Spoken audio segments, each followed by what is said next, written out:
ya kan. Tapi kalau boleh kasih usul ke Pak Yahya sama Bu Vera, ya kan, mungkin yang saya sebagai investor ya kan, dan mungkin mewakili teman-teman retail, yang lebih penting mungkin kalau boleh sih stock split lagi gitu loh Bu, ya kan. Karena karena harga BCA itu udah mau belum apa-apa nih udah mau deketin 10.000 lagi gitu ya kan. Buat investor retail mungkin sebagian agak berat gitu ya karena nominalnya terlalu gede ya kan. Mungkin yang lebih penting adalah daripada dividen kalau buat saya.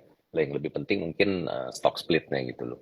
Oke, anyway, balik ke pertanyaannya Andre tadi kalau mengenai investasi digital, em, sekarang ini memang pilihan untuk berinvestasi secara digital tuh banyak sekali loh. Ya kan kita ngelihat banyak sekali platform-platform fintech, em, ada Ajaib, ada Bibit, ada Bareksa, ada macam-macam lah gitu ya kan. Em, 7-8 tahun yang lalu fintech ini masih belum kelihatan sama sekali, ya kan. Tapi sekarang ini fintech pertumbuhannya luar biasa. Em, kita aja di Shalendra nih, kita sekarang mengelola dana kira-kira sudah mencapai hampir sekitar 32 triliun dana kelolaan kita. Em, tahun lalu dari fintech itu kita mendapatkan dana tambahan itu dana kelolaan sekitar 1 triliun loh tahun 2022 ya kan. Jadi yang namanya fintech ini sekarang nggak bisa dianggap enteng karena semakin lama semakin gede gitu loh. Tahun lalu kita 1 triliun dapat dapat tambahan dana dari fintech. Tahun ini lebih luar biasa lagi ya kan. Sebulan pertama ini setiap hari itu kita ngelihat ada duit masuk dari fintech aja itu bisa sekitar 20 sampai 30 miliar loh sehari loh. Jadi yang namanya fintech ini memang pertumbuhannya luar biasa. Nah, kenapa begitu? Karena fintech ini mau nggak mau harus dilirik semua orang karena memberikan banyak sekali kemudahan, ya kan? Kemudahan berinvestasi di mana kita bisa ngelihat semua produk orang di situ bisa kita bandingin, ya kan? Semuanya istilah saya semua orang yang taruh produknya di platformnya fintech telanjang semua, nggak bisa bohong gitu loh, kelihatan semua kinerja kita kelihatan, ya kan? Bisa dibandingkan dengan MI lain seperti apa. Jadi dan sangat convenient sekarang ini. Nah, pilihan investasi itu banyak sekali, mulai dari yang paling konservatif sampai yang paling agresif, ya kan. Um, setiap MI punya style yang berbeda-beda. Ya kan? Di Shalendra, saya mungkin cukup bangga, saya bisa bilang bahwa filosofi kita itu lebih mirip sama BCA, seperti yang Pak Yahya bilang, nggak perlu jor-joran gitu loh, ya kan. Yang penting aman, ya kan. Returnnya itu yang kita berikan itu make sense, ya kan. Nggak perlu jor-joran karena yang jor-joran itu kadang-kadang ya tidak sustainable, ya kan. Jadi jadi tips saya adalah gini, ya ini mohon maaf ke Pak Yahya sama Bu Vera karena kita MI kadang-kadang bersaing juga sama bank gitu produknya kan. Em, produk investasi itu memang bisa memberikan return yang lebih tinggi, ya kan. Tapi harus diingat juga yang namanya investasi itu tidak bisa selalu untung, tidak bisa selalu cuan, ya kan. Yang namanya investasi selalu ada risiko, ya kan. Ini banyak orang nggak ngerti gitu loh, ya kan. Orang maunya tidak ada risiko tapi dapat returnnya tinggi, ya nggak ada gitu loh. Ya, orang maunya gimana caranya supaya saya bisa cuan terus gitu loh, ya kan. Ya kalau mau cuan terus taruh di tabungan di BCA pasti untung gitu, nggak pernah rugi kalau taruh di tabungan di BCA, ya kan. Kalau namanya investasi selalu ada risiko. Tapi yang menarik gini loh, ya kalau kita ngomong BCA nih ya, saya nggak tahu orang-orang sadar apa enggak. Kalau kita lihat dari tahun 2000 sejak go public sampai 2022, saham BCA itu hampir boleh dibilang selalu cuan setiap tahun. Kecuali tahun 2008. Di tahun 2008 saham BCA itu turun 12%. Jadi selama 22 tahun melantai di bursa, saham BCA itu cuma pernah minus sekali di tahun 2008, minus 12%. Itu di saat IHSG mengalami penurunan 51% dan LQ45 turun 55%. Ya kan? Itu satu-satunya tahun di mana BCA turun. Sementara kalau kita bandingkan dengan IHSG sama LQ45, selama 22 tahun terakhir, IHSG itu turun 7 kali, LQ45 turun 8 kali. Ya kan? Jadi, apa, tips saya kalau untuk orang-orang yang kepengen berinvestasi, ya kan, sebenarnya yang namanya investasi itu tergantung kita punya toleransi risiko seperti apa. Yang namanya return itu selalu ada korelasi dengan risiko. Kalau kita kepengen return tinggi, kita harus bisa terima bahwa risikonya juga pasti lebih tinggi. Bohong kalau ada return tinggi, risikonya nggak ada. Itu bohong. Ya kan? Jadi tips saya pertama-tama sesuaikanlah investasi kita dengan profil risiko kita sendiri. Kalau kita nggak tahan ngelihat harga saham gunjang-ganjing, ya jangan main saham gitu loh, ya kan. Carilah yang aman-aman gitu, ya kan. Tapi kalau memang kita kepengen return yang lebih tinggi, ya kita harus bisa terima bahwa risikonya juga pasti lebih tinggi, ya kan. Kadang-kadang orang kepengen, problemnya gini, orang itu selalu kepengen cepat kaya, ya kan. Ya ini memang human nature lah, ya kan. Kepengen cepat kaya. Jadi akhirnya walaupun dia nggak ngerti, dia coba sesuatu, dia mencoba berinvestasi di suatu instrumen yang dia sebenarnya nggak ngerti gitu, ya kan.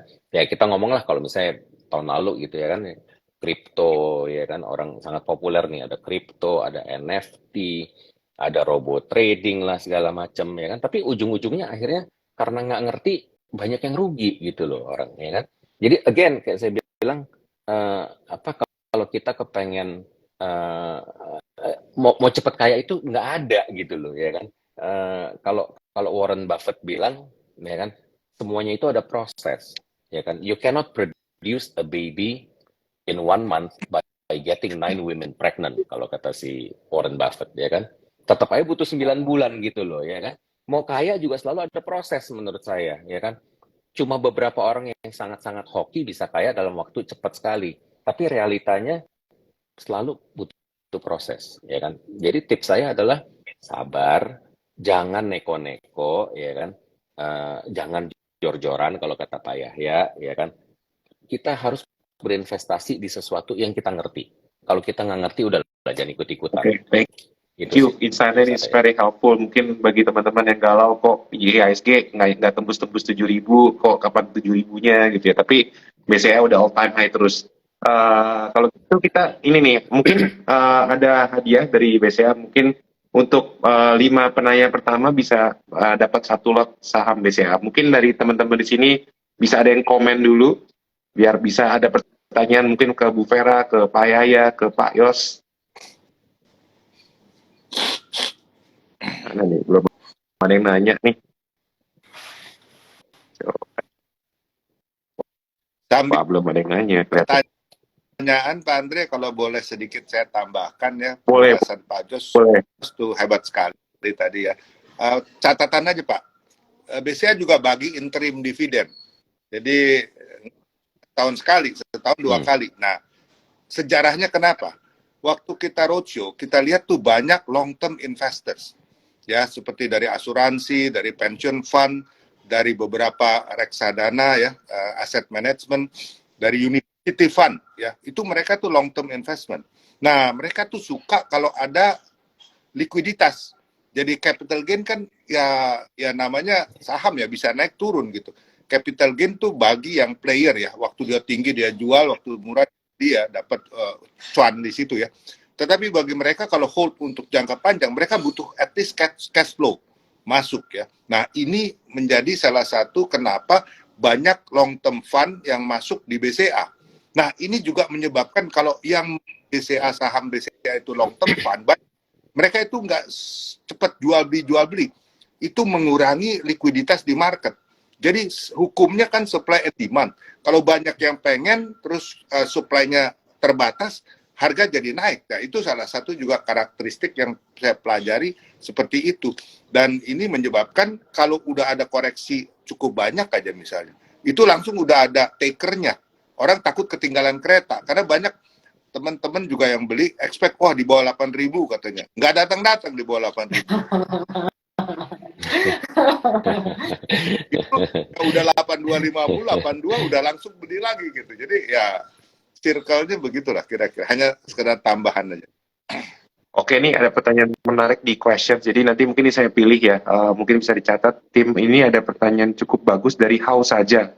Mungkin ini bisa Bu Vera. Ini jarang-jarang nih nanya nih. Apa USP dan strong point dari menabung di Welma, Bu?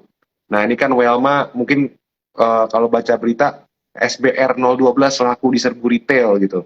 Nah apa sih Bu USP-nya Welma ini yang bagus bisa buat teman-teman yang mungkin belum download Welma? Oh, buat teman-teman yang belum download Welma, silakan boleh coba. Di Welma itu kita banyak lakukan promosi sebenarnya, promo. Jadi untuk dan Welma itu banyak kita tawarkan untuk investor-investor retail. Jadi cocok banget buat teman-teman yang mau coba-coba belajar produk investasi. Ada reksadana, dari reksadana itu dari berbagai houses juga ada. Dan di Welma kita sampaikan update tiap hari mengenai progres ekonomi secara singkat, gambaran mengenai produk-produk yang kita investasi. Dan yang tidak kalah penting di Welma juga kita ada lakukan banyak promo. Jadi hari ini di Welma itu selain produk-produk investasi yang fixed income seperti deposito, teman-teman bisa lakukan juga di Welma, tapi juga ada produk investasi dari berbagai houses. Cukup banyak sebenarnya Andre, dari berbagai houses. Dan enak ya di Welma, Anda bisa bandingkan return satu house dengan house yang lain seperti apa. Dan juga bisa ada gambaran singkat mengenai investasi yang kita akan lakukan, sekalian belajar juga. Tadi saya ada lihat pertanyaan, kapan BCA go internasional sahamnya? Nah untuk hari ini sebenarnya nggak perlu go internasional, karena pemegang investor dari mana saja bisa beli saham BCA. Kan hari ini sudah scriptless ya. Dan banyak investor kita yang itu banyak sekali yang sebenarnya asing. Asing itu bisa dari Eropa, dari Amerika, dari US base, Singapura, Hong Kong, ini dari base, malah dari South Africa juga ada. Jadi hari ini sih mayoritas investor jangka panjang itu banyak yang dari asing di BCA karena apresiasinya terhadap industri perbankan Indonesia termasuk terhadap kinerjanya BCA. Oke, sangat bagus jawabannya. Nah, ini untuk Pak Yos, ada pertanyaan dari Willy Suteja. Itu tadi dia nanyanya nih, ini sebagai beginner, investasinya sarannya apa dulu nih Pak? Mungkin alokasinya mungkin di saat masa krisis seperti ini 2023, it's time to be aggressive atau more defensive, mungkin bisa dikasih tipnya nggak Pak? Ya, saya pikir gini, kebanyakan orang ini memang karena tahun lalu banyak terus terang banyak ketidakpastian ya waktu Fed segitu agresifnya naikin suku bunga. Kita nggak pernah ngelihat Fed itu naikin 4 kali berturut-turut 75 basis points. Dalam sejarahnya itu nggak pernah gitu loh Fed segitu agresif. Dan kalau kita ingat sampai akhir tahun lalu, sampai bulan Desember, walaupun Fed udah naikin suku bunga seagresif itu, angka inflasi di Amerika kok kayaknya nggak turun-turun gitu loh, ya kan? Itu akhirnya bikin orang nervous, ya kan? Dan orang tuh semua berpikir, ini bakalan resesi nih, gitu loh, ya kan? Nah, kata resesi ini kelihatannya tuh sangat menakutkan buat kebanyakan orang. Nah, yang saya mau share di sini adalah gini, kita jangan takut sama resesi, ya kan? Karena pengalaman saya main saham 33 tahun, kesempatan kita untuk bisa cuan gede itu selalu datang pas habis resesi atau habis market crash, ya kan? Jadi untuk yang tadi memberikan pertanyaan aset alokasi harus bagaimana, ya kan? Oke, yang namanya aset alokasi, again, semuanya tergantung kita punya risiko profil seperti apa, umur kita udah berapa. Kalau masih muda, udah terbukti, ya kan? Kalau kita lihat secara long term, IHSG itu selama 22 tahun terakhir memberikan return sekitar 14% per tahun, ya kan? Kenapa tinggi? Again, kayak saya bilang, ya kan, 14% lebih tinggi dibandingin bunga deposito, karena risikonya juga lebih tinggi, ya kan? Tapi in the long run, sudah dibuktikan di mana-mana bahwa kalau kita masih muda, yang terbaik adalah investasi di saham, ya kan? Mudah-mudahan bisa dapat saham yang kayak BCA gitu ya, returnnya bukan 14% lagi, bisa 30% setahun, ya kan?